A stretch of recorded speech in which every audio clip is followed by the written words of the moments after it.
Go ahead and tell the story. Yeah, we were at the end of our season, and we would have a picnic or some gathering, and one of the members invited us to her home for this picnic. She lived in Jersey, Karen Reed, and she's still with us. But her mother, who we didn't know at the time, was a close and personal friend of Duke Ellington's.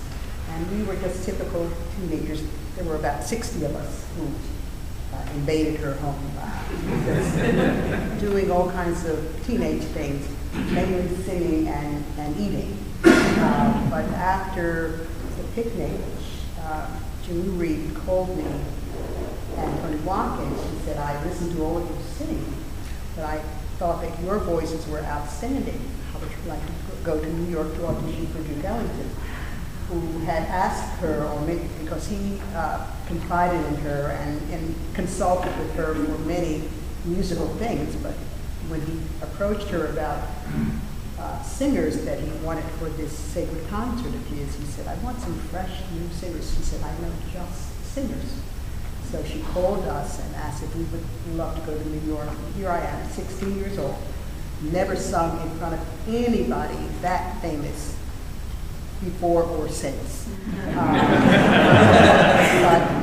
we went to New York.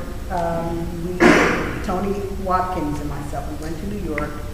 We went to his studio. He had just come in from somewhere, and I didn't realize at the time, but he had Billy Strayhorn with him, who played for us. And I didn't know his name. In fact, the only person I knew was Duke Ellington, who was sitting on the couch right 2 feet away from me. So I was just petrified.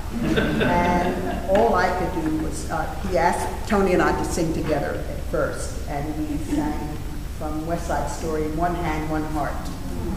And I was always good when I'm singing with someone else. In fact, that's why I love choral singing, good choral singing. But then Tony sang by himself, and he was fearless. Then he said, oh, let me hear you sing something. And I said, you didn't hear me already.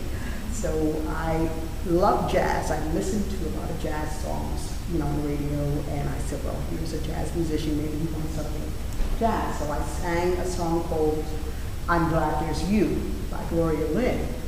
But Billy Strayhorn was sitting at the piano, like Jay is, and Ellington was sitting on the couch with Mrs. Reed. And I'm standing here, and instead of standing and facing Duke Ellington, I turned my back to sang straight. I could not look at it. I was scared to death, and my mind was saying, Duke Ellington is sitting right behind me. But I could sing, but I couldn't look at it, and I turned around. And what he said to me at the time, he said to Mrs. Reed, in fact, he said, she's so shy. He said, the road would ruin her. So he said to me, for me to keep studying, and he would be in touch. And what he did, in a small group of singers from Gratz High School, there were 7 of us who used to sing just for the fun of it, and we were basically from singing youth choir. He brought us on the road to be featured in the first sacred concert. We would perform madrigals from the 14th century that we learned in high school.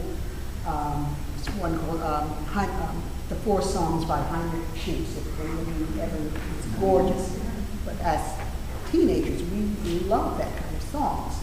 So when we went to sing on the sacred concert, we did spirituals, we did the madrigals, and in the madrigals, I would have the honor of giving the pitch for each of the 4 madrigals.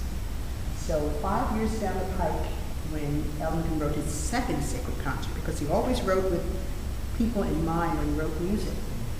The second sacred concert was more in my style and idiom, and he called me. He said, first he called Roscoe. He said, Roscoe, I want you to come to train the choirs and bring that little soprano, the one that has perfect pitch.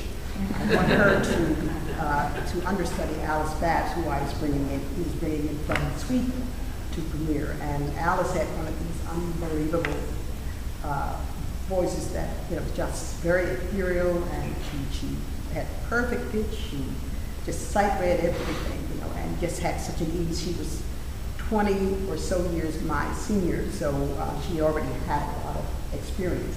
But I was still shy, but here he is calling me, and it wasn't until after, and I know I'm taking up a lot of time. No. But after I was with him for 3 weeks, we premiered the sacred concert at St. John's of the Divine.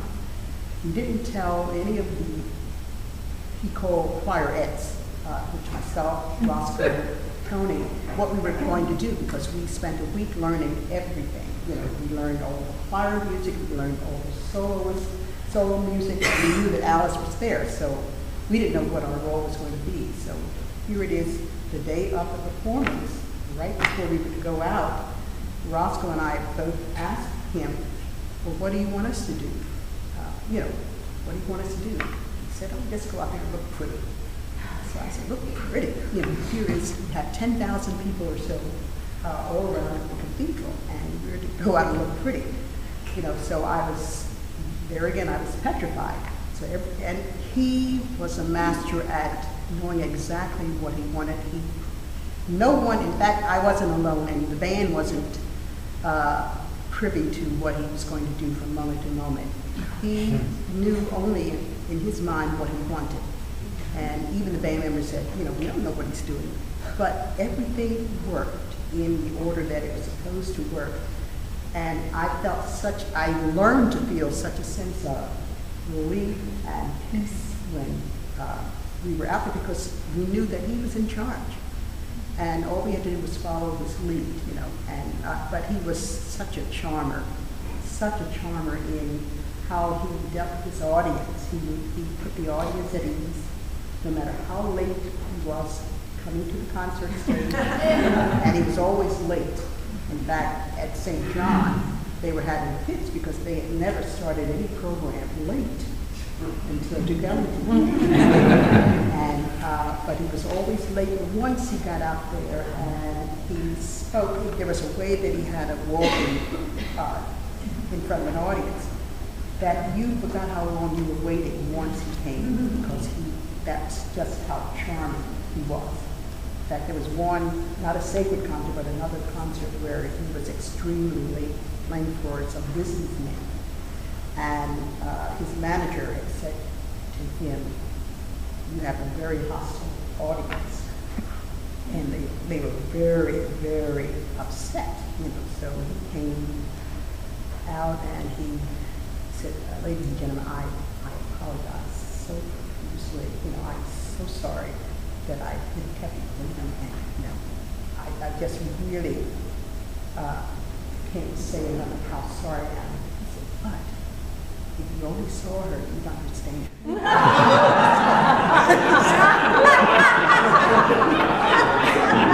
All was forgiving.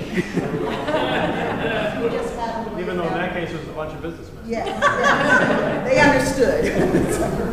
But yeah, he was a delight to work for. So how did your first solo come about? My first solo came about after Alice recorded the sacred concert, and 3 weeks after that, we were in Philadelphia performing for the first time at Enon Baptist Church, which was Tony Watkins' church. And all of our friends made up the choir, and they were all so excited because all of us were there, and we were just, after we rehearsed, and then they were just very excited. So he sent for me for the first time, because up until that point he hadn't said anything to me. And I was wondering, I said, well, what does he think? You know, I'm asking some of the band members, what does he think? You know, oh, just be yourself, be yourself. And I didn't know what that was. Here I am in the midst of a jazz band, and I'm to be myself, but I wasn't trained as a jazz vocalist. I was trained as a classical singer, but I didn't know what to do, what he expected. And then he thought that Alice Sachs was every singer's singer. They thought that he thought that she, you know, was the epitome of what a singer should be. So I couldn't be Alice, you know. So after that rehearsal at Enon Baptist Church, and before the concert, he sent for me to come to the dressing room for the first time. So I said, oh, this is it. You know, he's going to say, yeah, stay here in Philadelphia, don't travel anywhere outside of the city. But he said some of the most important things that I have always remembered till this day that I needed to hear. And he put me at ease, you know. He said to me, you know, Devon, he said, first of all, I hope you're not wearing yourself out with your friends. And I couldn't speak because here it is, Duke Ellington still. So he said, you know, Devon, when you get out on the stage, you have to be a singer, an actress, and a performer. And you can't be affected by who's in the audience. He said, you have your most critical critics behind you. We love you, and we believe in you. Then he said, if you didn't have it, you wouldn't be here. And he said, do you know who you are? He said, you are Devon Gardner, and don't ever forget that. That's all he said. So I had to leave that dressing room and go find myself and just commune. Because I said, you know, here's this great man who could have chosen anybody in the world, and he chose me, and he believes in it.